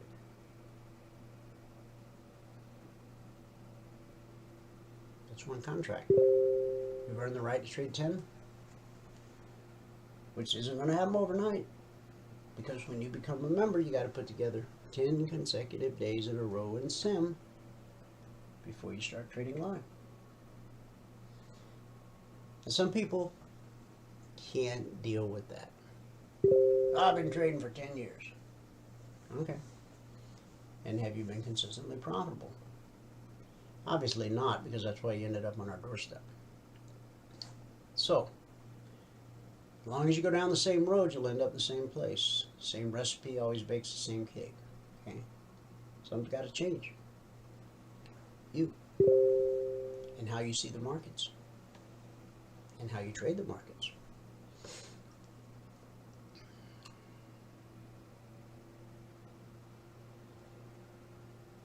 This is like a work of art.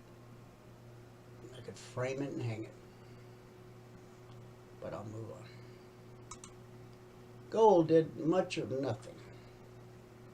Pulled up to the BBC, resistance, support. Why did price stop there? Look left. And we get above the BBC and we rally. Why did we stop there? Look left. Then we get back below the BBC, and why did we stop there? Look left. So we've been inside of these two zones right here all day. We haven't traded a CTA. Doesn't mean, price is above the BBC, and your target's way up here. This candle opened at 1785, let's call it 1786 to be conservative. From 86, it ran up to 89. It's $300 per contract, actually $290 per contract traded in that 130-minute candle. And then you got the same nice treatment here. And then once price got back below the BBC, this candle opened at 86.5 and dropped to 84.7. A little shy of, what, $200. When the price of crude moves $1, it's worth $1,000 per contract. When gold moves $1, it's worth $100 per contract. This candle right here opened at 82.5 and dropped to 79.3. Another $300 per contract candle. And we still haven't got to the target on either side, and we may not. Gold may just, we had a huge day in gold yesterday, and after a huge day like that, it's not unusual to see a day of somewhat quiet consolidation. Silver, same thing. Huge move in silver. When silver moves $1, that's worth $5,000 per contract trade. So the market opened here, got through the BBC. Remember, the pullback holds more often than not, but we know there's going to be times when it doesn't hold. That's what keeps the markets tradable and fluid. We don't want a flatline market. That's not tradable. Ran to the zone, which was published both for our members and those on the trial yesterday morning at 6:15 a.m. Eastern. We published the zone since December 14th of 2009, and once they're published Monday morning, they're carved in stone for the entire week. They're not changed, massaged, manipulated in any way whatsoever. So we get a pullback and a rally. 2-penny move is $100. So this candle opened at 22.58 and ran, well, just this one candle. 22.58 to 65. 7 pennies, $350 per contract traded. And then another beautiful long opportunity here. Okay. This was a green candle all the way up to the zone. And then it got rejected. Okay.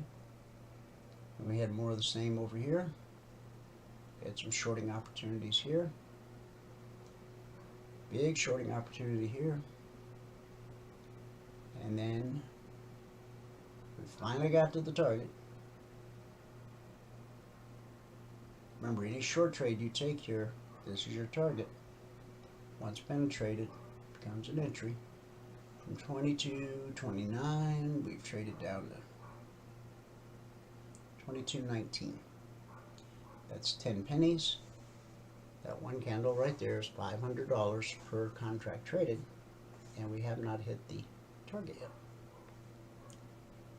The euro.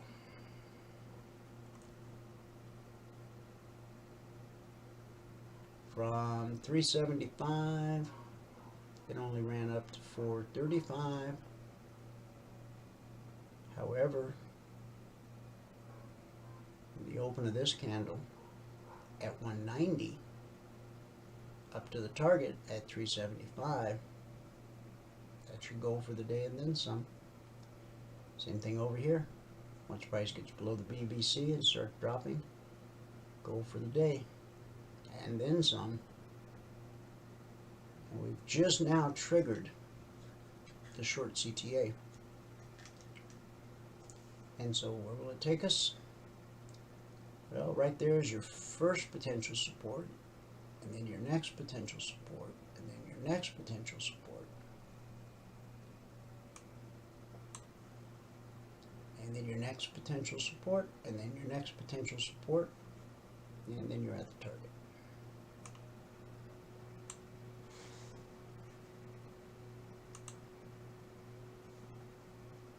About to hit that window. All right, we got one last market. Let's wrap this thing up.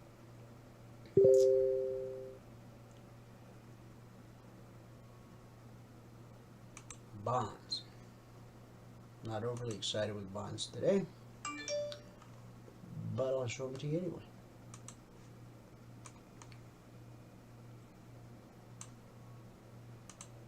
Let's see. Price got above the BBC. Well, first we opened here, and we were just consolidating along the BBC. Then we did drop through the target. Okay, we didn't go too far. And we got above. Once we're above the BBC, now we're looking for long trades. And so there's your goal for the day, and then some. Pull back to the BBC, and again. Pull back to the BBC, and again. And we haven't even got to the long target.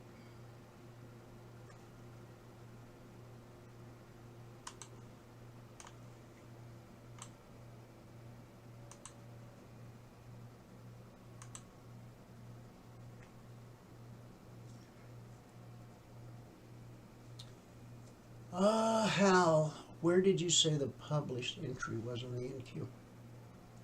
At the CTA? It's the same every day. 11/7/37.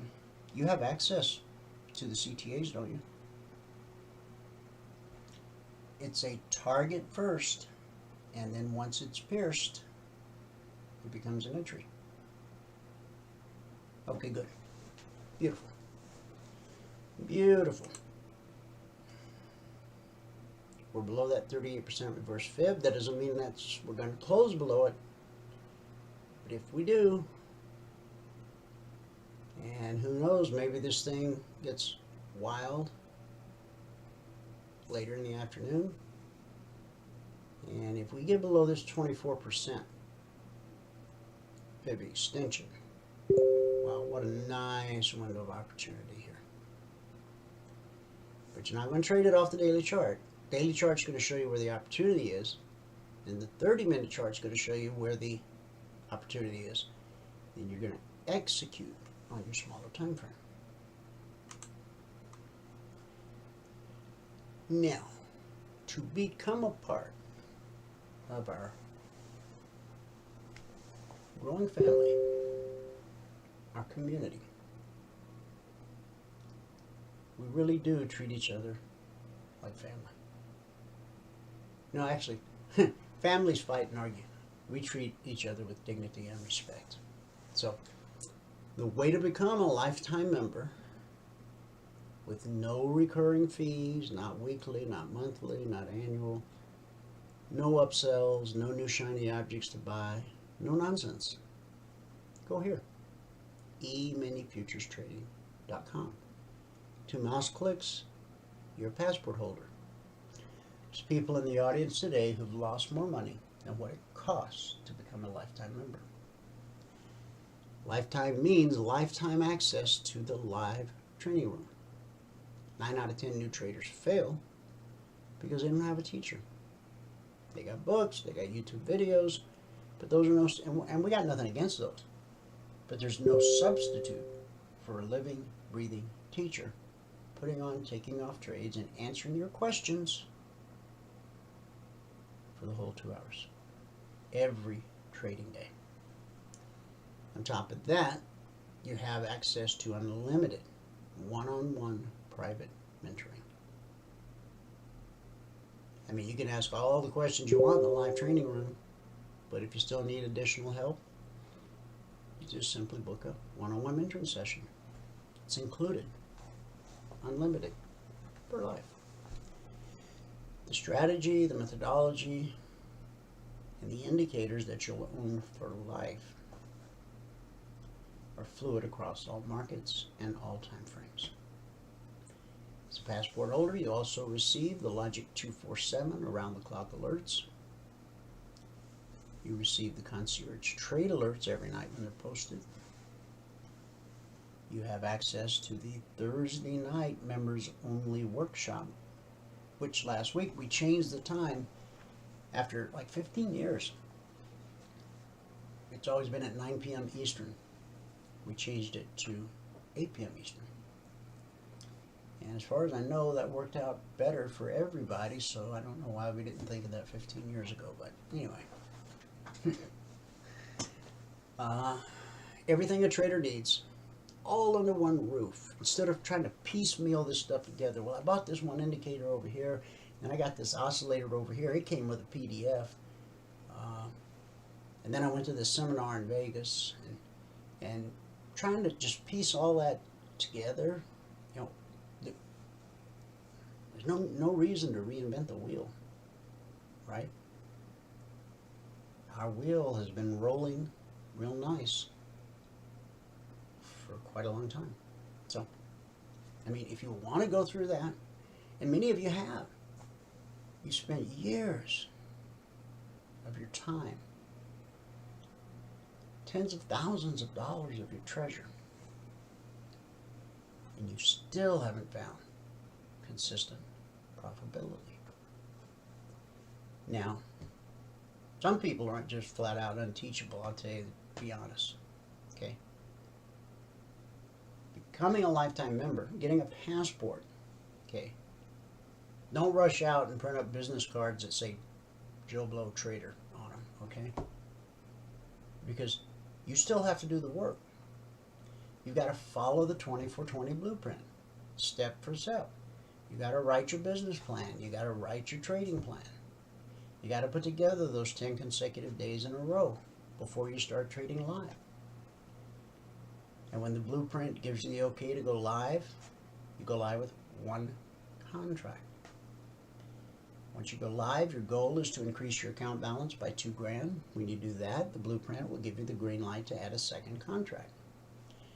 The big difference between number 1 and number 2 is the first contract is funded with your startup capital, but the second contract is funded with profit you earned in the market. The blueprint will tell you when it's time to add number 3, number 4, number 5, number 10. It stops at number 20. By then you have the hang of it. But you only add one at a time, and you only add with profit you earned in the market. If you can stick to that, it greatly diminishes the possibility of blowing up yet another account. But if you choose to break the rules, you will blow up another account. So, if you have any questions, you can call Valerie. She'll be back in this afternoon at 949-42 Emini. You can always email support@cfrn.net. You get your passport at eminifuturestrading.com. And as soon as you purchase your passport, Valerie swings into action, sending you all the things that you need. You should create a folder in your email. And every time an email comes to you from CFRN, drag it into that folder. Okay? Drag it into the folder. So, because there's a week will go by and you'll go, hey, how come I don't have access to so-and-so? If you go look in the folder, you'll find the email that granted you the access to that thing that you're wondering why you don't have access to. Plus, you receive around-the-clock support via Telegram in the discussion group. Okay? I'll be honest with you. If something like this had been available when I started trading futures in 2005, I wouldn't be standing here talking to you today. But God had a different plan. I had to go through some stuff to get from there to here. Now, in the midst of the battle, it wasn't fun, it wasn't pretty. There was probably a day or two when I cried on the way home. Okay. But God was building character in me. And over time, I'm not going to go through the whole origin story. I've done it. Just go grab any one of the daily broadcasts on the YouTube channel. Remember, at the top, you got to scroll over to where it says on the tab that says live, and then in chronological order you'll see every one of the 2,000 over 100 daily live broadcasts. Just grab one at random. You'll probably find the origin story in there somewhere. I'm just not going to tell it again today because I want to get out of here. Everything a trader needs, all under one roof, one low price. No upsells, no nonsense. But you're going to have to do the work.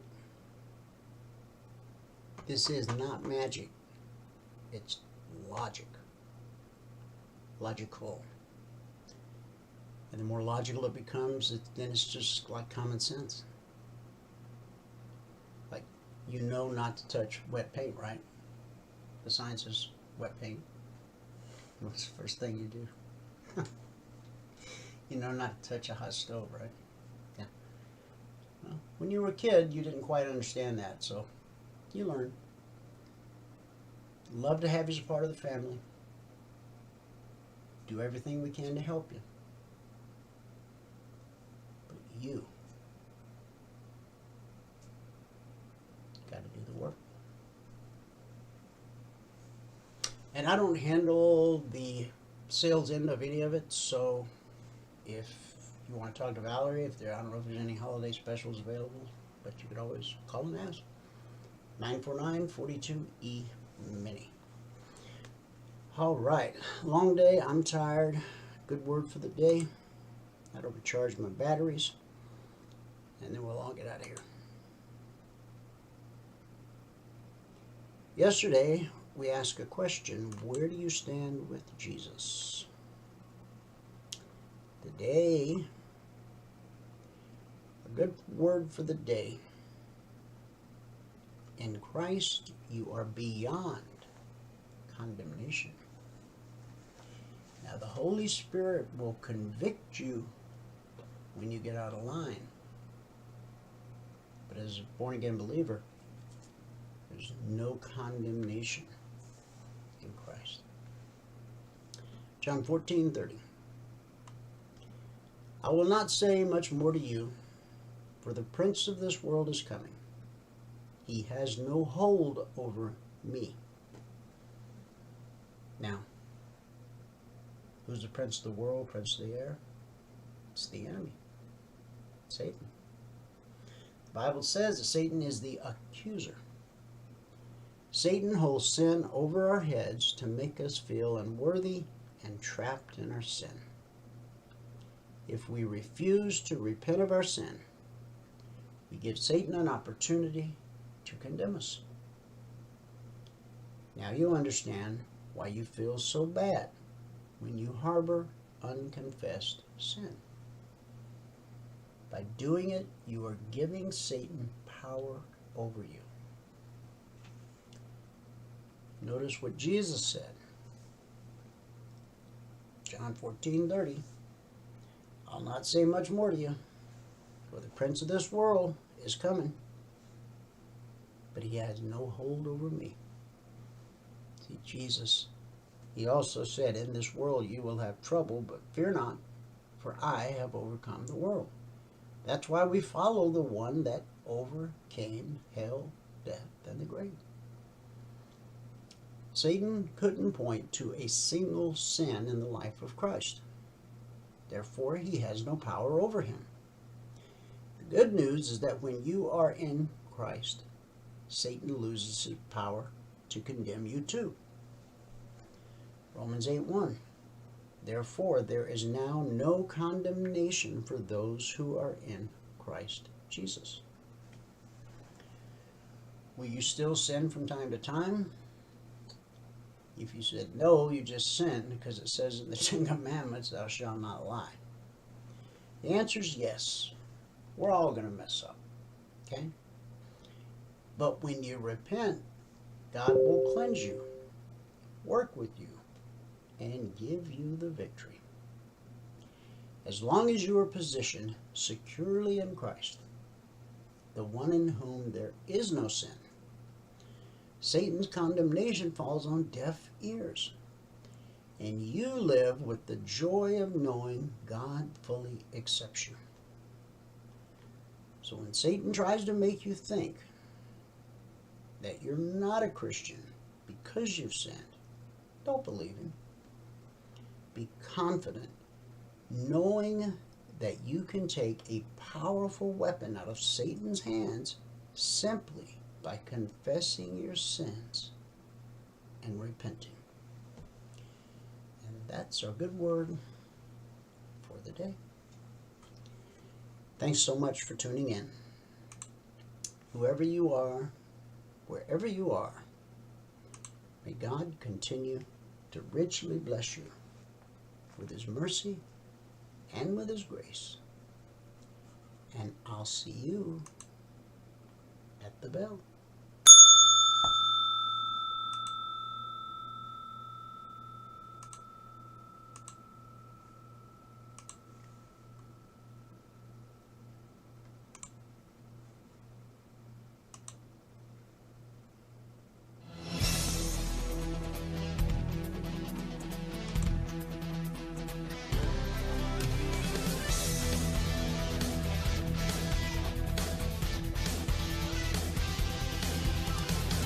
Remember this, there is no greater return on investment than to see a human life changed and given hope. As always, pray hard and trade safe. Any financial information discussed on this show is simply the opinion of our host, Dwayne Reeves, his co-hosts, and guests. To learn more about trading E-mini futures or to take a 1-week free trial in our live trading room, call 1-866-928-3310. 866-928-3310. Information discussed on this radio program should not be construed as a recommendation to buy or sell any security.